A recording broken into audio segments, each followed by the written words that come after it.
L'Inde exprime son enthousiasme à l'idée d'intensifier ses échanges commerciaux avec le Burkina Faso, notamment autour de la noix de cajou et du cacao d'exception. Les qualités biologiques du Burkina Faso sont particulièrement prisées, et l'Inde y décèle un potentiel immense pour approvisionner ses industries de snacks et de chocolat en pleine expansion. Ce partenariat promet une croissance partagée, reliant les agriculteurs ouest-africains au marché consommateur indien qui ne cesse de s'élargir. Imaginez qu'une seule signature à Ouagadougou puisse bouleverser à jamais la façon dont l'Afrique commerçait jusqu'ici avec le reste du monde.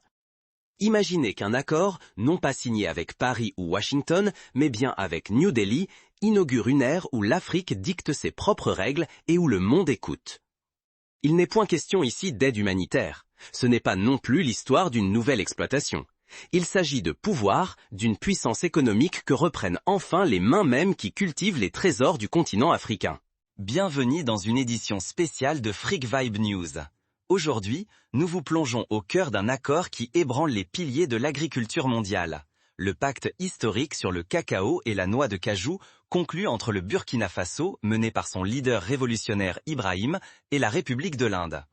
Durant des décennies, les filières africaines du cacao et de la noix de cajou sont restées prisonnières d'un schéma répétitif. Exporter à bas prix, voir les profits s'évaporer à l'étranger et racheter les produits transformés à un coût doublé, voire triplé. Pourtant, les règles du jeu changent. En 2025, le Burkina Faso, pays enclavé d'Afrique de l'Ouest, s'est levé et a dit « stop ». L'Inde lui a répondu, non pas par charité, mais en proposant un partenariat visant à briser les chaînes de la dépendance économique. Voici le récit d'Ibrahim, chef d'État salué par des millions, comme le visage d'une nouvelle indépendance africaine, qui vient d'ouvrir la voie à une transformation potentielle du commerce sur tout le continent. Sur une musique instrumentale africaine entraînante, laissez-vous emporter vers le cœur du sujet. Cacao, noix de cajou. Deux cultures modestes, mais qui structurent des économies entières, font vivre des millions de personnes et pèsent des milliards de dollars dans le commerce mondial. À l'échelle planétaire, l'Afrique de l'Ouest assure environ 70% de la production de cacao, ingrédient clé du chocolat, dont la valeur annuelle du marché dépasse 140 milliards de dollars américains. Pourtant, seule une infime portion de ces revenus demeure sur le continent. L'essentiel des bénéfices est capté par les entreprises européennes et nord-américaines, qui transforment les fèves. Le marché mondial de la noix de cajou avoisine 7 milliards 500 millions de dollars américains. Mais plus de 80% des noix africaines partent à l'état brut, principalement vers l'Inde et le Vietnam pour y être transformées. Pourquoi est-ce crucial? Parce que la richesse se crée lors de la transformation. Un cacao transformé en chocolat peut voir sa valeur multipliée par 5. Les noix de cajou décortiquées, grillées et emballées voient leur prix doubler, voire tripler. Depuis trop longtemps, l'agriculture africaine subit un modèle hérité de l'ère coloniale, exportant la matière première à bas coût et important les produits finis à prix fort. Au Burkina Faso, où plus de 80% de la population vit de l'agriculture, cela s'est traduit par des revenus faibles pour les paysans, un développement industriel limité et une grande vulnérabilité aux fluctuations du marché mondial. Voilà le cercle vicieux que veut briser Ibrahim, en faisant du cacao et de la noix de cajou sa première bataille. Les graines de ce partenariat historique ont été plantées au début de l'an 2024. L'Inde, puissance économique montante, cherchait alors à sécuriser ses approvisionnements agricoles pour répondre aux besoins de ses 1,4 milliard d'habitants. Portée par une classe moyenne en plein essor et une industrie de la confiserie en expansion rapide, la demande indienne en cacao a explosé. La noix de cajou, déjà incontournable sur les tables indiennes, connaît une croissance à 2 chiffres depuis plusieurs années. Parallèlement, le Burkina Faso désirait s'associer à des partenaires capables de contourner les schémas commerciaux coloniaux traditionnels et de traiter d'égal à égal.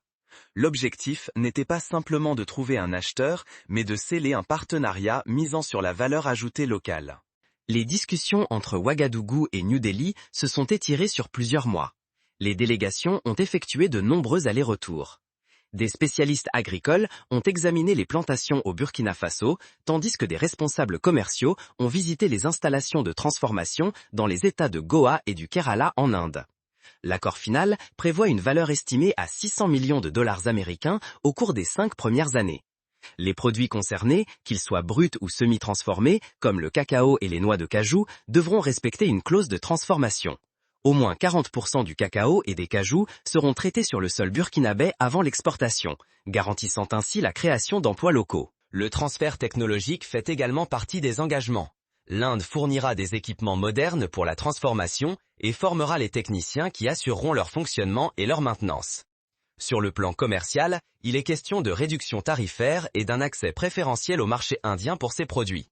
En outre, un appui aux infrastructures est prévu, avec une aide à la modernisation des entrepôts et à la logistique de transport pour limiter les pertes après récolte.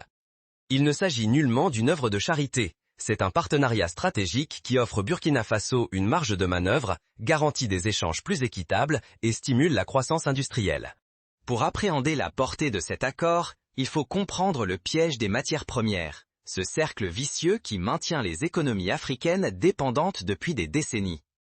Dans l'ancien schéma, les producteurs africains cédaient leurs biens à l'État brut à des tarifs dérisoires. Les entreprises étrangères les transformaient à l'étranger, puis les Africains rachetaient les produits finis à des prix exorbitants.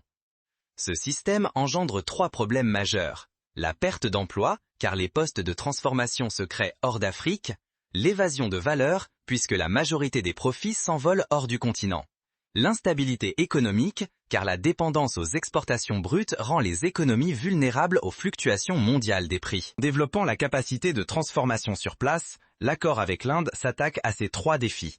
Cela signifie des milliers de nouveaux emplois dans la transformation, le conditionnement et le contrôle qualité, ainsi que des revenus accrus pour les agriculteurs qui fourniront désormais des produits semi-transformés.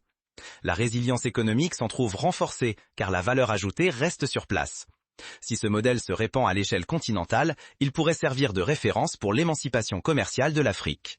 La participation de l'Inde est calculée. En s'associant directement au Burkina Faso, elle s'assure d'une chaîne d'approvisionnement fiable en cacao et noix de cajou, diversifie ses sources d'importation au lieu de dépendre de quelques nations et gagne un poids politique en Afrique, consolidant ainsi la coopération sud-sud. L'Inde soigne également son image internationale. Dans un contexte où les pays africains se méfient de la domination occidentale, sa démarche, axée sur l'avantage mutuel et le partage de technologies, la présente comme une alliée plutôt qu'un nouvel exploitant. À Bobo-Dioulasso, l'épicentre de la filière cajou burkinabé, l'enthousiasme est tangible. Le cultivateur Maoussa Diallo a confié à Freak Vibe News « Pendant des années, nous avons vendu nos noix à des prix qui suffisaient à peine à nourrir nos familles. Si cet accord implique une transformation locale, cela peut changer notre avenir. » La propriétaire d'usine Fatoumata a ajouté « Les machines indiennes vont tripler notre production. Nous pourrons enfin rivaliser avec les grands exportateurs. » L'opportunité attire aussi les jeunes entrepreneurs. Abdoulaye, diplômé en gestion âgé de 27 ans, déclare « C'est le moment d'emballer nos chocolats pour le monde, pas seulement d'exporter des produits finis et marqués par d'autres. » Les réactions ne se sont pas fait attendre. À Paris, les responsables du commerce extérieur ont publié des communiqués prudents sur la viabilité à long terme, ce qui traduit une inquiétude quant à la perte de parts de marché.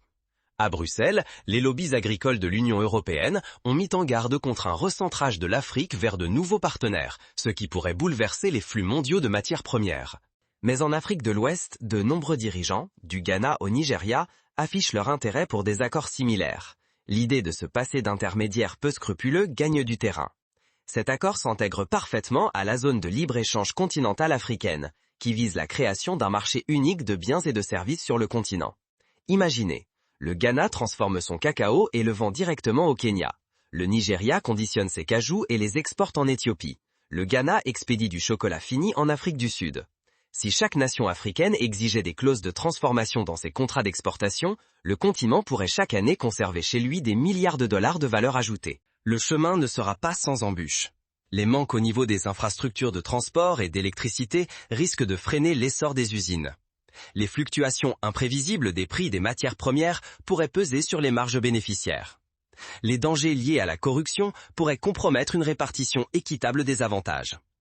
Cependant, l'accord met en place des dispositifs de suivi, des bilans annuels ainsi que des garanties de transparence dans les rapports afin d'assurer la responsabilité de chaque partie. Dans le grand récit de la lutte du continent africain pour son autonomie économique, il ne s'agit peut-être que d'un épisode, mais c'est un épisode marqué d'audace, Ibrahim. L'entente entre Escoco, la filière de la noix de cajou, et l'Inde va bien au-delà de la simple production agricole. Ce partenariat incarne la dignité, le droit de choisir sa voie et la volonté de façonner le futur économique de l'Afrique. Ici, à Afrique Vibe News, nous poursuivrons notre engagement à relayer ces histoires, celles qui comptent, celles qui transforment l'image du continent sur la scène mondiale. Il s'agit d'autre chose qu'un échange commercial. C'est l'avènement d'une nouvelle ère pour l'Afrique.